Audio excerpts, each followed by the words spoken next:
Jadi berhubung ini banyak emak-emak yang storyin anak-anaknya sekolah, kayak hari pertama anak ke sekolah jadi siswa yang dulunya PAUD gitu kan. Kayak foto apa kayak rok biru, rok merah, rok abu-abu gitu. Jadi yang excitednya nih emak-emaknya, ibu-ibunya gitu. Iya, bener. Ya kan? Apalagi kalau anak pertama ya. Iya, itu bakal excited kali. Buat sama sini. Udah. Makanya dibilang tadi ladang, amal, kelak. Iya, bener. Ladang emang nih. Panen ya enggak. Panen ya enggak. Astagfirullah. Terus lanjut. Lanjut dari Reni 12. Mending itu mah bunda, anakku nggak mau masuk kelasnya, asik sendiri terus, galak nyakar temannya. Wih, kenapa sampai aku di pernah loh. Kenapa? Dulu tuh ada anak guru juga, tapi bukan anak guru situ. Kayak aku tuh lagi dibawa mama, entah ngapain nggak tahu kan, terus sampai ayahnya nggak tega bolak-balik terus gendong antar ke kelas.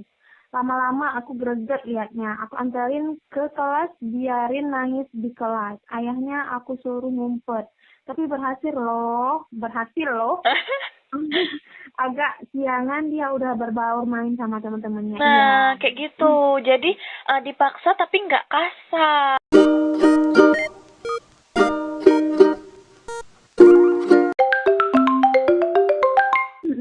Kan dulu kita ini ada SMP, SMA gitu kan, SD gitu, TK gitu. Kalau kamu nih, tipe yang suka bawa bekal atau jajan di kantin? Kalau aku ya, kalau kamu, aku apa? tipe yang suka bawa bekal. Oke, mana? Aku tipe yang suka bawa bekal dari rumah. Karena apa ya? Aku sehat. suka lebih sehat, lebih kenyang, sama uangnya itu suka ditabungin untuk beli sesuatu yang gede. Misal kayak beli tas. Jadi setiap semester tuh aku kayak ganti tas dengan uang belian sendiri gitu. Jadi uang jajan terkadang aja kalau lagi pengen gitu. Terus aku juga nggak suka ngantri yang rame-rame. Yang kayak aku nggak suka ngantri jajan yang rame-rame rebut-rebutan gitu. Oh iya, betul. Iya, jadi lebih mending ngalah diem daripada harus rebutin itu gitu. Jadi lebih bagus bawa bekal dari rumah, terus nggak mau repot-repot untuk antri-antrian gitu. Iya, betul. Udah. Iya. Terus kalau aku ya, lebih kedua-duanya. Oh, lebih jajan, lebih bawa bekal juga, double. Iya, dua berarti, bawa bekal sama jajan. Pemborosan ya, Bun. Ya nggak apa-apa, nggak bekal kan, kita kan udah bawa bekal nih kan. Jajannya dikit aja. Oke, terus? Buat lauknya penambah. Oke, terus alasannya? Ya, biar kenyang. Kenapa? Biar kenyang.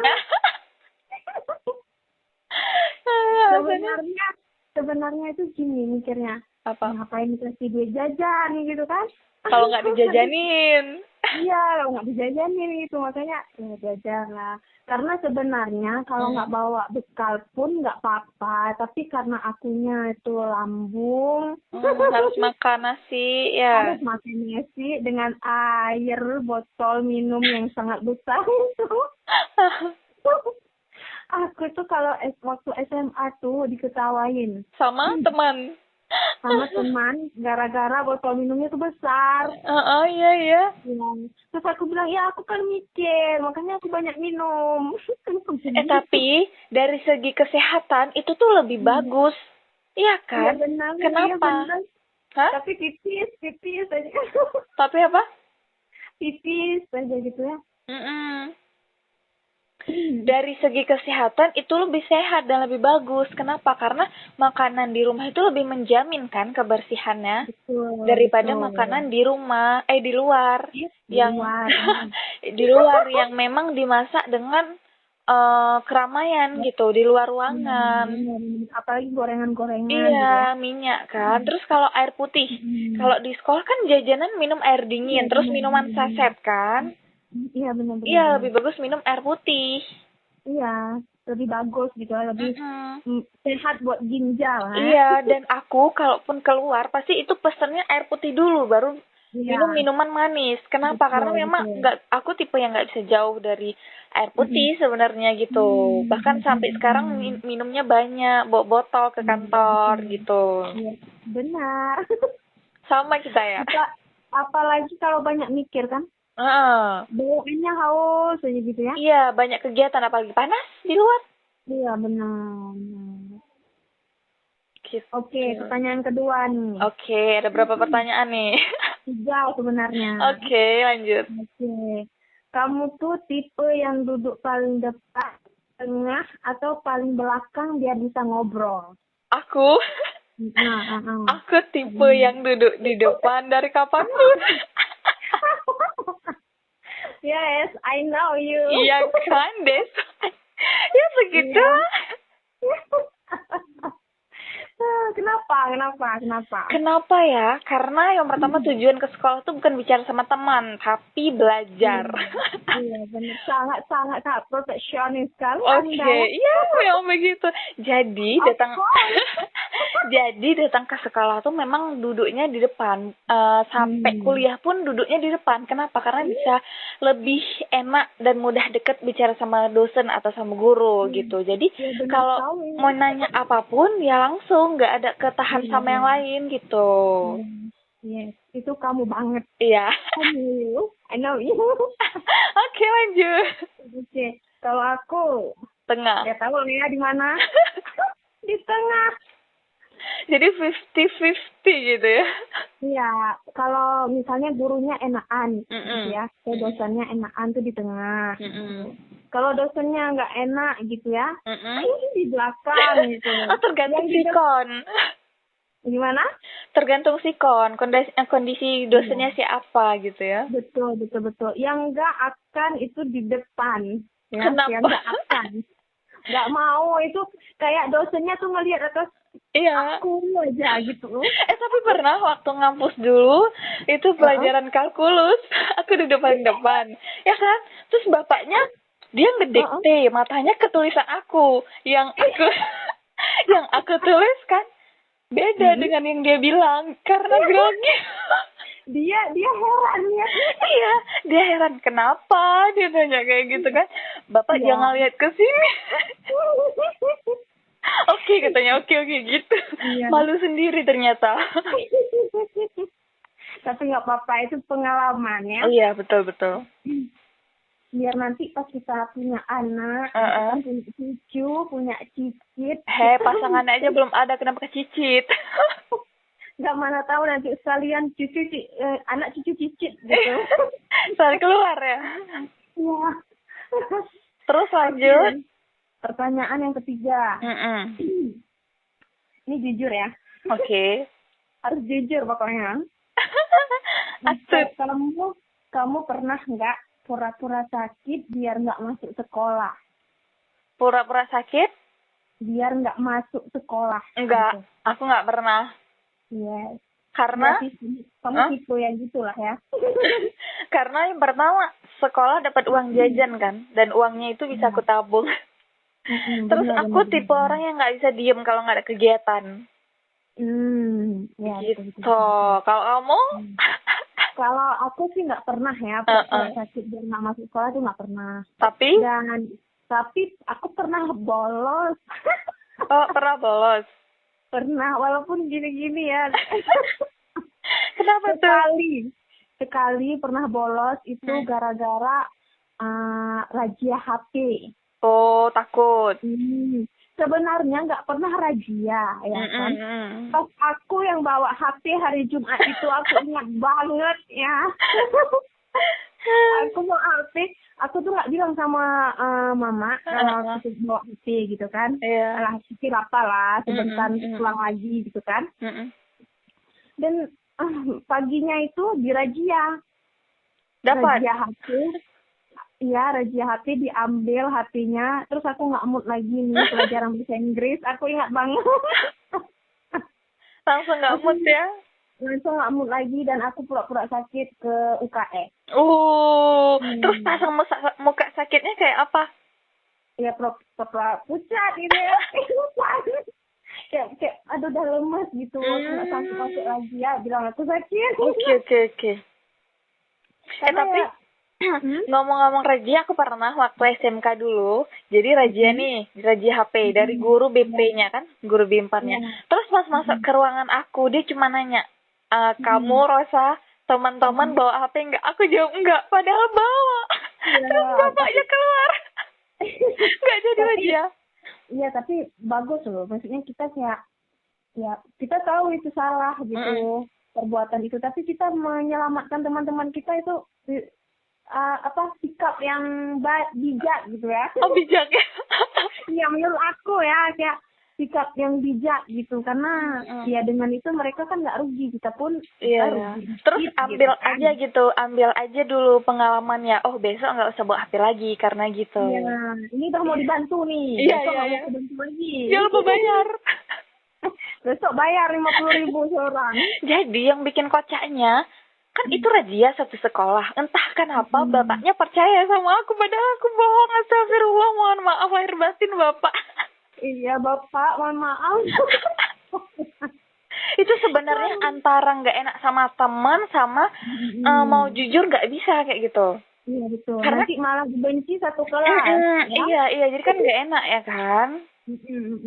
Kayak menyelamatkan. Nah, aku pahlawan waktu itu. Betul. Oke, lanjut. Pahlawan kesiangan. Kesiangan, bohong. Tapi nggak apa-apa, mungkin itu yang menjadi ingat ya, pengingat teman-teman kamu tuh buat kamu gitu. Aku baik. Iya, aku baik. Aku pernah nyamatin dari razia. Iya. Oke, lanjut. Ya, itu aja pertanyaannya. Tapi ini, kamu pernah nggak jatuhin penggaris besi dan jadi pusat perhatian karena suaranya kayak kejatuhan meteor? Gede ya? Nggak pernah ya? Kayak waktu SD gitu ya? Berarti pernah? Aku? Enggak. Enggak pernah, berarti aku aja gitu ya. Terus kawan-kawan kayak mana bilangnya? Ya liatin doang, kan jatuh. Gitu kan bunyinya keras gitu, kayak jatuh meteor gitu ya. Iya. Ya diliatin doang, gurunya juga kan liatin doang. Iya. Gitu. Paling istirahat ketawain gitu. Malu sendiri ya? Iya. Dan dulu. Aku tuh paling takut yang namanya memperkenalkan diri di depan kelas. Oke. Kayak apa sih? Kayak ngapain gitu setiap masuk kelas, setiap naik kelas, setiap beda jenjang sekolah itu memperkenalkan diri itu apa sih sebenarnya? Jadi tujuannya itu untuk melatih kita, keberanian kita di depan gitu sebenarnya. Biar terbiasa aja. Iya, tapi ya gimana ya, kok jantung nih tiba-tiba gitu kan. Kok jantung? Ya udah. Kamu takut nggak? Apa? Kamu takut nggak? Tergantung gurunya, tergantung bawaan gurunya kalau aku. Kalau gurunya tegang. Iya, kita pun tegang. Tapi kalau gurunya santai ya berani-berani aja. Iya betul. Gitu. Ya, ada lagi? Enggak, itu aja. Jadi kita kan bahas drama-drama sekolah nih. Menurut aku yang namanya guru semuanya tuh hebat, entahkah PAUD, SD, SMP, SMA, entahkah ustadzah, ustadz gitu. Semuanya guru tuh hebat. Kenapa? Karena kita bukan ngajarin hanya rumus atau teori, enggak, tapi kita tuh membentuk akhlak, karakter anak-anak, kan, menyalakan semangat anak-anak dan percaya bahwa kemampuan muridnya itu bisa dan bahkan lebih dari kita gurunya gitu. Jadi kita tuh kayak membentuk karakter anak di setiap harinya. Iya kan? Aku ya, gitu. Aku sendiri gitu. Memang kita berpikir, alah udahlah, kita cuma di sekolah doang gitu berperannya. Tapi nggak sampai hati gitu. Nggak sampai hati. Anaknya misalnya ngomongnya kasar gitu kan, atau anak ini nggak bisa membaca gitu, nggak sampai hati. Alah aku kan cuma sekedar di sekolah doang, di sekolah doang gitu kan, tugas guru kan di sekolah aja, nggak sampai ke rumah. Di Tapi rumah itu sebenarnya tugas orang enggak. tua, gitu kan? Mm-mm. Tapi nggak tega, tetap Iya. kita ajarkan sampai Mm-mm. bisa, Mm-mm. gitu. Sampai dia Betul. terlatih, pokoknya sampai Iya. disiplin, gitu. Betul, karena memang kita kayak membimbing, kita tuh mendidik, kita tuh menyampaikan ilmu ya kan. Kita tuh kayak Iya, benar. menginspirasi siswa bahwa jadi individu yang baik, ya Iya. kan? Ya, bukan hanya sikap doang ya yang kita inspirasikan ke murid, tapi pakaian pun. Gitu. Iya. Ya, harus tertutup lah. Yang Pokoknya rapi. sesuai lah. Iya, yang rapi. Masa kan guru tiba-tiba di depan ini kayak orang selesai berbulan. Berkeringat gitu ya. Berkeringat, rambut acak-acakan gitu kan. Kan nggak etis. Iya, betul. Terus apa nih pesan-pesannya? Pesannya untuk guru gitu. Untuk guru boleh terserah, untuk siapa aja. Untuk guru pesannya ya nggak banyak, tetap semangat aja. Iya. Mana tahu di ujung sana ada es teh. Ada es teh manis. Ya pokoknya tetap semangat lah. Mana tahu suatu hari nanti akan ada cahaya. Cahaya, bukan cahaya kayak berita-berita kepastian untuk guru gitu. Tidak hanya simpang siur aja. Iya, jangan cuma kayak janji-janji doang, tapi sejahterakanlah guru-guru ini, gitu kan? Betul. Pokoknya jadi guru semangat, ikhlas. Apalagi ya, itu aja lah, semangat, ikhlas. Jangan menyerah. Betul. Jangan menyerah. Betul. Karena pekerjaan guru itu memang benar-benar pekerjaan yang sangat mulia ya kan. Kalau misal anak di rumah itu nggak mau diajarin sama orang tua. Nah, orang pertama yang jadi orang tua itu selain orang tua di rumah ya guru gitu. Iya, benar-benar. Tapi ada loh anak-anak yang lebih dekat ke gurunya ketimbang orang tuanya. Betul. Mungkin orang tuanya sibuk ya kan? Iya, benar. Dan gurunya pun baik gitu, mau mendengarkan. Iya, betul. Jadi tempat gitu. Iya, itu juga satu hal yang patut disyukuri gitu ya. Benar. Karena kan nggak semua orang bisa jadi guru yang hebat. Kadang ada orang kayak guru itu hanya profesional doang, profesinya aja, tapi nggak mengajarkan dari hati gitu, dan itu nggak semua. Jadi kalau kalian ketemu sama guru-guru yang baik, yang hebat, yang lembut, ya kalian harus patuh dengerin guru-gurunya gitu, ya kan? Betul. Pokoknya kita harus apa? Soft spoken. Oke, jangan lupa salamin gurunya. Iya benar, jangan di jalan tuh lihat guru kayak lihat muka. Buang muka pura-pura nggak kenal, siapa tuh? Tapi nggak apa-apa. Kalau aku lihat murid-murid gitu, udah nggak apa-apa gitu. Nggak apa-apa. Lagian pun kalau misalnya pun mereka kayak nyapa gitu. Kalau kadang ada yang mereka malu buat nyapa guru. Kenapa nggak berani? Nggak tahu, mungkin malu gitu kadang, nggak tahu gimana. Atau kadang kan ada murid yang belum sukses ya, kita bilang kan nggak sukses. Oh iya. Jumpa dengan gurunya gitu. Mungkin dia itu sangat pintar, dia pintar banget di sekolah dulu.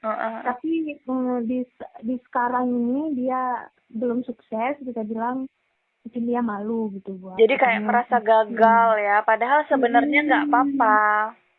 Iya betul. Kan kita ke masing-masing lagi. Iya. Kan orang-orang kayak mana gitu kan. Mana? Oke, tutup nih. Boleh langsung penutupnya. Oke, yes. Itu dia drama-drama anak sekolah yang kadang bikin ketawa, kadang bikin malu, kadang bikin kita pengen buang muka.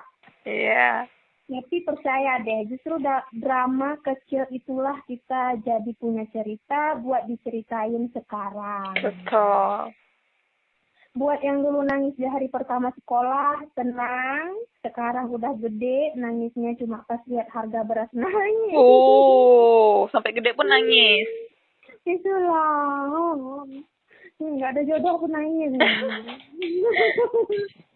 Ya oke, jangan lupa ya share podcast ini ke teman SD kamu yang dulu suka rebutan penghapus. Atau yang pernah kamu pinjam pensilnya tapi nggak pernah dibalikin sampai sekarang. Siapa Ya, tuh? mungkin dia kan udah nikah pun ya. Udah lupa. Lupa. Oke, sampai jumpa di episode berikutnya. Jangan lupa like, comment, subscribe, biar kamu nggak ketinggalan cerita-cerita kita yang lucu-lucu, galau-galau, kadang ada drama-dramanya dikit-dikit ya. Oke, bye-bye. Dah guys. Thank you for watching.